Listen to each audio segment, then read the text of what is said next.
Peace. It's the wise servant here, Mr. Solace. I greet in the sign of the rising sun. Peace and wisdom. Give and receive. Now this evening I want to do this video called God versus Mammon. And that's basically breaking down that famous quote that many of you have heard, where they say you can't worship two masters. And it's a very deep thing I want you to grasp when you're dealing with that. Now, when you're dealing with that, you have the religious aspect. So you have all knowledge in the life, and then you have a religious aspect to that wisdom. Now, if you have a little bit of an understanding and you're not biased, meaning you tend to just go for what you like, and you have a sense of balance, then you can kind of understand that religion is more of a control thing. It's a perspective placed on you. It's a box. It's a do this that way. You have a owner, so to say. So it's a deep thing. But before I get into this video, I want to say this. I want to give the men out there some advice. I'm sorry. I'm very tired. I have a student or a viewer that I was speaking with, and she was telling me that she has trouble sleeping. So I did her a favor. And she slept like a baby that night and the next night. And I haven't spoken to her again yet. But as far as me, I can't. So it's a deep thing. I did her a deep favor. She doesn't even realize it. But I want to give this little jewel to all my men, my fellas, all the dudes out there. When you're dealing with a woman, you have to look at a woman like a safe. And you want to fill her up with all the happiness and all the love that you have within yourself. So when you're happy, you want to make sure you direct that happiness to her. Fill her up with all that. Fill her up with all the love you got. And it's a deep thing, because just like a safe, you can go back and get that. You can go back and access that later for yourself. So it's a deep thing. Or you can beat her up and mistreat her and fill her up with a whole bunch of chaos and, and then, you're reaping your soul. So you'll pretty much get the spoils of that, whatever you reap. But it's a deep thing. You want to fill your woman up with the goodness of yourself, because that's who you're with. So that's energies all ping pong. So you got to get a sense of your surroundings, those around you, because this is the energy that's coming directly right back to you, those around you. You can push out negative energy to people far away, and that may not make its way back to you. But those directly around you, that's the energy that's going to ping pong right back. You fill your woman up with hate, well, you going to get the hate because you're with her. So you got to grasp, it's a deep thing. We got to be more considerate of our ladies, because these are the people that's right next to us. And the emotional state that they're in, they give it to you. Like you the safe. They fill you up with what you fill them up with. And vice versa. I don't want anyone to look at it like, oh, because I know the women like, yeah, tell them Solace, but it's deep. It's a both-way thing. So I don't want anyone to get lost. But, men are the strength in the life, or at least they're supposed to be. So you always got to take the first step. It's a deep thing. A man going to have to always lay the stone. So that's like, make the first step. You fill your girl up with all the love you got and all the happiness you got. Therefore, you can access that on a later day. When you may be feeling, bad, then you hit your safe up. Baby, all that, love and happiness I filled you up with, I need some of that back, because they beating me up in life, huh? And, she tell you, man, I got you, nigga, You know how we do with the energies. And she fix you up nice and good. Even if you ain't got nothing. You could be the brokest nigga in the world. But it's all about that. Kind words mean so much more than y'all grasp. It's that people don't speak from the heart no more. So when you say your kind words, it be fake. It be all about self. I'm gonna say this nice thing, kiss ass, so I can. But it don't ever just be from the heart. And you start speaking from the heart to your lady, and stop trying to buy people, but just be cold blood real, man. Start to use your mind and things like this. A lot of y'all are poor, and y'all think like y'all can't make your lady happy till you get money, but you have a brain, man. You got to use your mind. You might not have enough money to go to the nice restaurant in your city. You may live in the projects. Well, you get your homeboys, man, and you get you a table up on that roof and get you some solitude and some candle and get creative, nigga. Because that's all you got right there, you dig? Your family, your friends, and your spouse. And really all you got is your spouse, your wife. Because your kids going to grow up and get their own shit. Their own wife, their own life, and you ain't got time for your old greasy ass. And your parents, they got their own life. They kind of done with you. They like, shit, I couldn't wait till you get grown, nigga. Now, shoot. So it's deep. All you got in this life is, that person you ever connect with. And it got to be pure. It got to be good. It can't be tainted, unless you bring a lot of stress and strain to yourself. And it's the same with women. You got to have respect for yourself over the desires. Y'all have a lot of desires, fleshly desires. Oh, I think he's cute. Oh, he got money. I want this from him. And then y'all kind of get lost in y'all self-respect. You're like, oh, he bought me a Benz. I'm going to suck his dick. And, you don't sell dick sucks. Even if it's for Benzes. But you got to just have your respect for self over the desire. And, give yourself to he who understands that. Before I try to entice my woman with materials, let me just leave her morality where it is. Because a lot of times we turn our women into the piece of shits that we don't want. Like, damn, I want some ass right now. I just met her. I don't care. And then you like, damn, I don't really like her now. And she really only did that because she like you. And, there's the dilemma right there, You kind of made her a piece of shit. Now you like, I don't even really want that, but I was desperate. So, I kind of bought her whatever she wanted or said whatever she wanted to hear. And, it's deep. But you always got to look at self. So if she a piece of shit for giving you ass on the first night, then, you that same piece of shit. Because all is balance and all is... It's a deep, cold-blooded thing. We get really lost. But that's just the jewel for the young men out there. And any of the older men who are not too stuck in their ways. And they can still learn new things and receive. So it's a deep thing. Now I want to get into this video, God versus Mammon. And it's a very deep thing. This is discussing that famous quote, where you hear people say, you can't serve two masters. And a lot of times we get lost into the religion. And we tend to look at this as a God and Satan thing. But the deeper you go into the knowledge and you kind of free yourself of all the influence that's placed on you and all the chains of religion and this thing and that thing, and you kind of free your perspective, then you understand that God and Satan is nothing more than the life.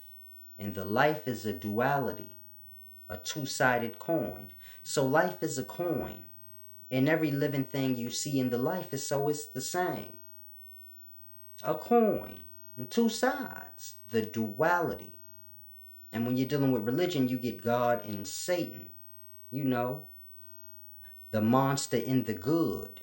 Demons and angels. So you get that, and it shapes and forms the brain, and you become scared, and it's a weird thing, but I understand the method. You kind of scare a person into doing right. So I'm not saying religion is a bad thing. Some people need it. Some people wouldn't have no act right about themselves. had it not been for religion, So it's a deep thing, but all is a stepping stone. But when you have religion, you have that little trickery there where you get kind of scared into God and Satan, which is just putting the duality of life, meaning that two-sided coin aspect of all life.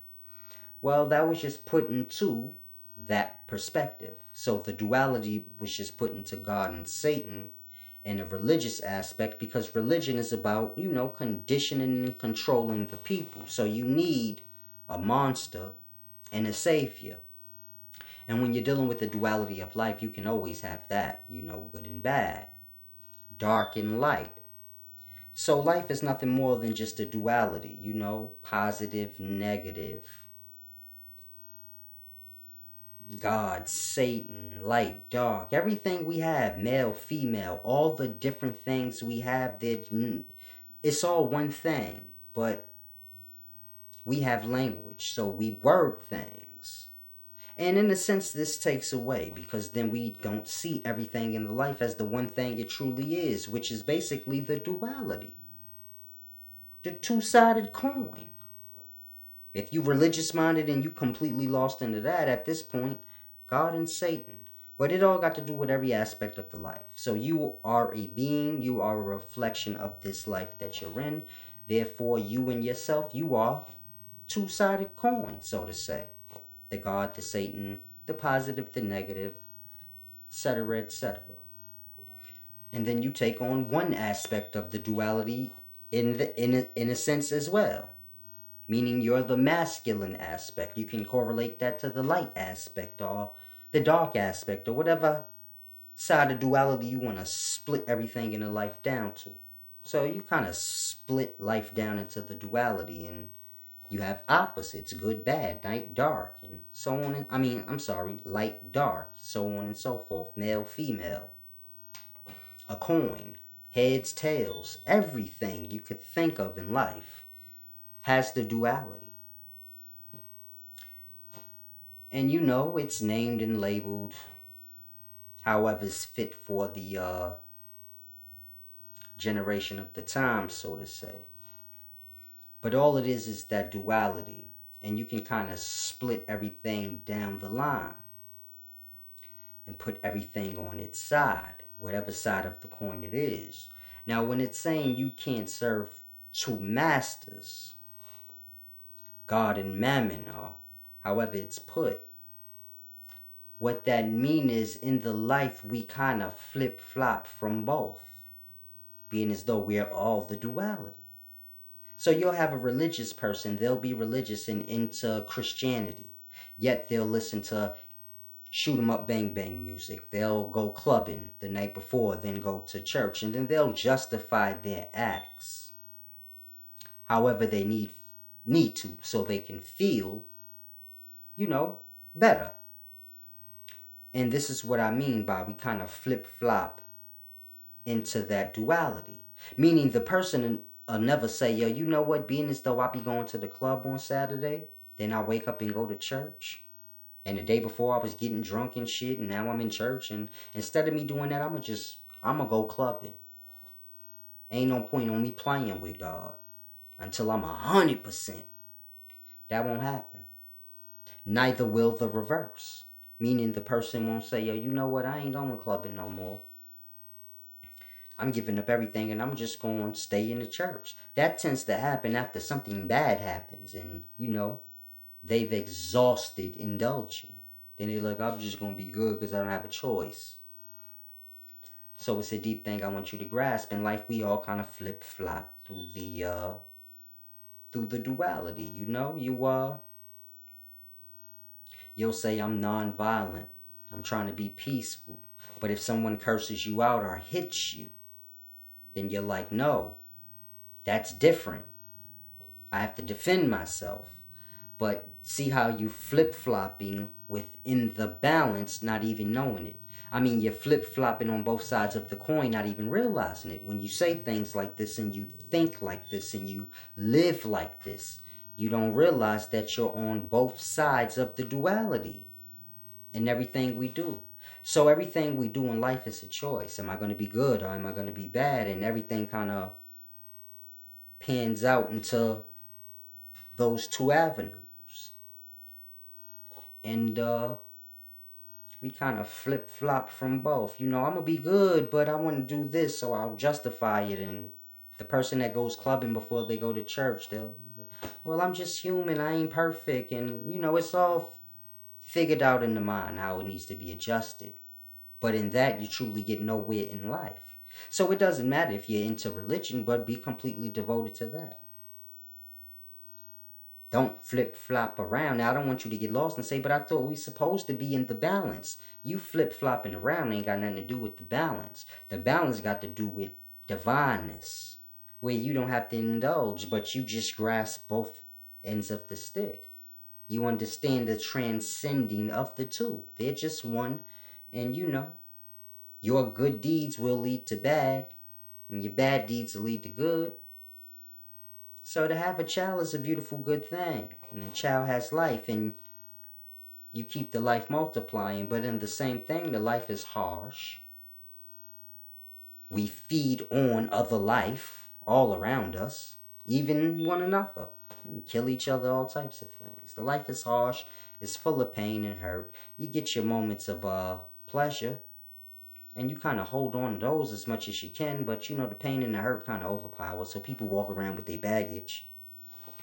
And your kids become your baggage and your burden, because now when they hurt and have pain, you have it because you feel they pain and hurt.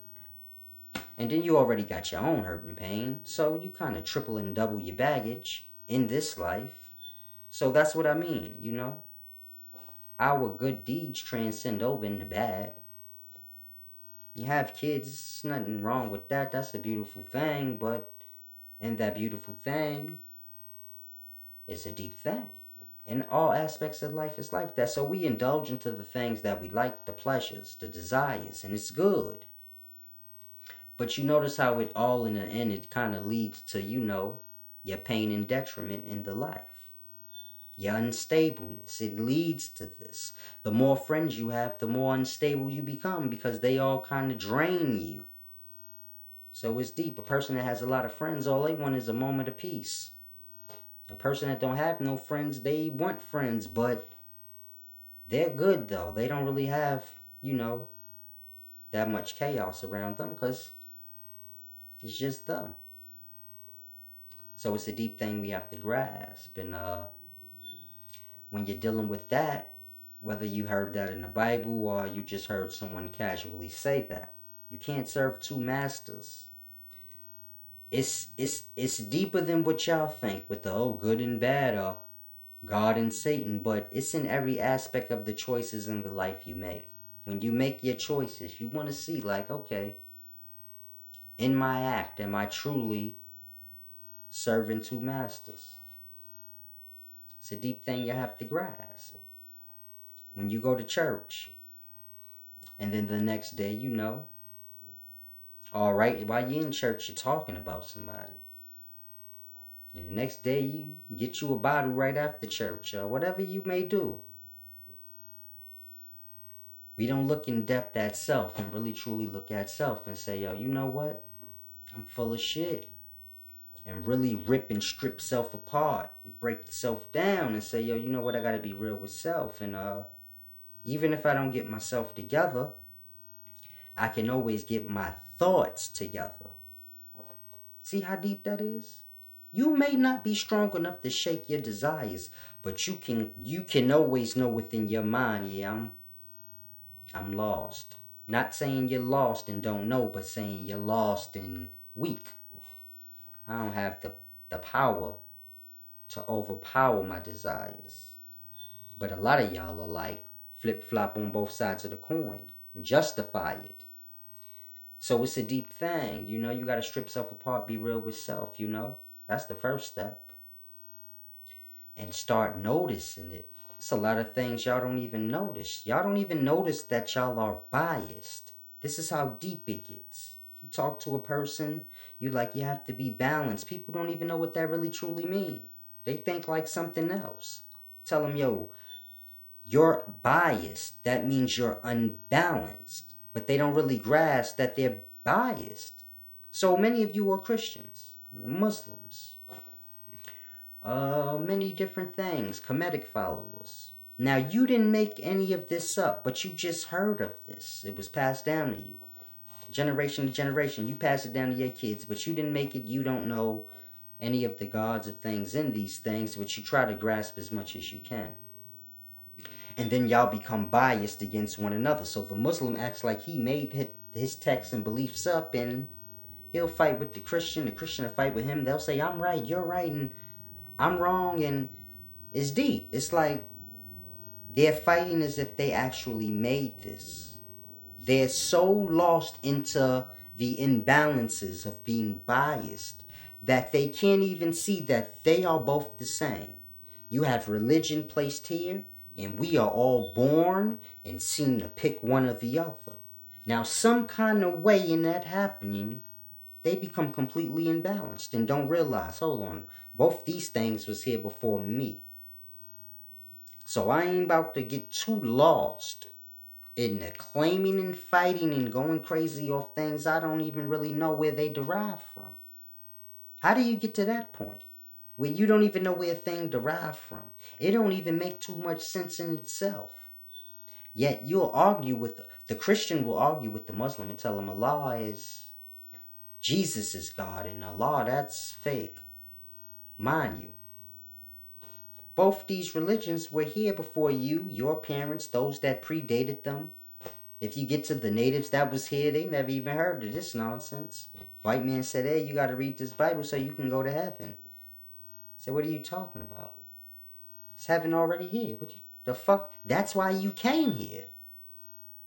So, natives were smart. They wasn't biting none of that dumb shit. You trying to brainwash me, nigga. Get the fuck out of here. So it's deep, cold-blooded. But y'all lost in today times deep. Y'all kind of flip-flopping between the balance. And it's a deep thing when that happens, because when that happens, person don't really grasp, it's deep. You kind of, like they say, worship two masters, God and Mammon. And that's basically just, Mammon is just the flesh, the body, man, woman, but the physical, the body. And then you have the source of energy of the spirit within. The being, who you are. And that's the whole God and Mammon thing. Mammon is just, Mammon is an actual deity, or was viewed as a deity in the past, God of desires, or the demon of desires. And it's deep, man. The deity of desires and flesh, desires of the flesh and all of that. But Mammon was just basically the God or devil of the physical desires, of the physical flesh. So it's deep. The desires of the spirit ain't the same as the body. When you buy physical things, it don't quench you. This is why you keep on. Because it don't do nothing for your spirit, the person you are. That's just for other people when they see you. So you kind of, your fleshly desires, your physical desires is more for others, for their eyes. It's not for you. Man has on a big chain and a Rolex and this or that. That's for you. He want you to see that. He could care less of looking at himself with that on. You have to grasp and know that. Even if a man says, I buy this for me, what sense does that make? Think about that. No one buys any physical thing for themselves. You dress how you dress, and you buy the things you buy for people to see you. Even if you say, I buy the bullshit clothes, well, you still buy it to cover your physical body. So this is my point. But this stuff don't do nothing for you as a person, as a being. It don't do nothing for your emotional state. When a person is sad and they go shopping to feel better, they still go back to the, they forget they sad while they're indulging, but all the indulgences stop. And when it stops, then they right back, And it's a deep thing, Mammon is just that. Those desires for the flesh. But it's deep. People have to just get more balanced out, stop being biased and lost into the things that you like. But pull for what truly makes sense, what is logical. Look around yourself. Life gives you many examples. The life is within the life. It's a deep, cold-blooded thing y'all have to grasp. The seed is within the apple. The baby, the fetus, this all came from a person within the life. The baby came from out of the woman. The seed is in the apple. So you have to grasp. The life gives you many examples to grasp how it works. The life is within the life, always, no matter how big or small. The smaller life is within the bigger life. So if you life and you within, whatever you within, it's life, no different than you are. Because the life is always within the life. It is born from it. So it's deep, but certain minds ain't on that level. And I grasp. The best thing I could tell you lovely spirits out there that are truly into the wisdom, and you're not really looking to be a part, because many people, they're looking to be a part of organizations and movements and things that they think are cool, but they're really trying to do nothing for themselves as far as them truly grasping and getting prosperity for self, meaning the spirit of self, you, the being, not the physical, oh, I'm cool with this, but beyond that, those that's really looking for deep wisdom, y'all have to come to the wisdom. It's deep. I go to the life to learn. A lot of y'all are going to have to pull to me, man, and start to come out the way I'm at. Because that's how you're going to get the real knowledge in person. And it's deep, cold-blooded. But in the meantime, you got to just be real with yourself. Stop falling into things biasly, but find balance. Start to catch it. Say, hold on. I'm going with this thing for no reason, really, and when I it's deep, but you gotta pull for that balance. Unbias yourself if you can, and try to strip yourself of all that influence and conditioning that's been happening over the years. Because it's deep. All the way from the moment you were born, you were shaped and formed, you were named. So you have to grasp, even your name is made up. Your mother and your father made it up. So there's so many aspects of you that were made up that you didn't even make up. Every part of you, for the most part, is made up. You've pulled in so many different things that you were taught and seen. And this is all other people. It's no really being taught and seeing the life and just dealing with that. So, a lot of y'all just have to isolate yourself for a time so you can strip yourself of all that influence. Stop indulging in the television and things like this for a time. These are things I've done and I still do. And just deal directly with the life. If there was no influence, what would you know? And look around yourself. Start to grasp. And it's deep. But you're not going to grasp anything if you have that imbalance within yourself. You don't have no morality, no humility. You're just biased and selfish and at the point where you can't even see it in self. Like, it's deep. Y'all got to take things seriously when you're dealing with knowledge. It's not a matter of magic tricks and games and, oh, I got to find this secret book and get a part of this secret club. But the secret is truly, you got to find the humility, morality within yourself. You got to pick apart all that conditioning and influencing that's been placed on you all your life before you can grasp anything. So that's the secret right there. It's that simple. Can you begin to catch the things you are being biased with for whatever reasons? I was raised into this religion, so I kind of biasly go with this, or this is my friend, so I biasly go with that, and You have to keep your morality for self for a second so you can begin to receive and grasp. Because life is the duality. So you have to grasp. You can't get lost on any one side of the duality and just be like, oh, I'm just this or I'm just that. But you got to understand the whole. Can't get lost. Oh, this thing I'm a part of is good because I'm a part of it. Because we kind of get that way, you know. You tie your shoe this way because this the way I was taught. And we see somebody else tie their shoe different. And you say, oh, that's wrong. And it's like, all this was made up. It's just wrong to you because you didn't learn it that way. And to him, your way is wrong because he learned it different. But it's all the same. It's a deep, cold-blooded thing. People got to just get to that point where they can pull for balance within themselves and grasp a little. Start noticing it in self. It's deep. But in any event, it's the wise servant here, Mr. Solace. Percent. Peace and wisdom. Give and receive. If you haven't paid your dues and you've been watching me all this time, acquiring knowledge for yourself. It's a deep, cold-blooded thing. Peace and wisdom.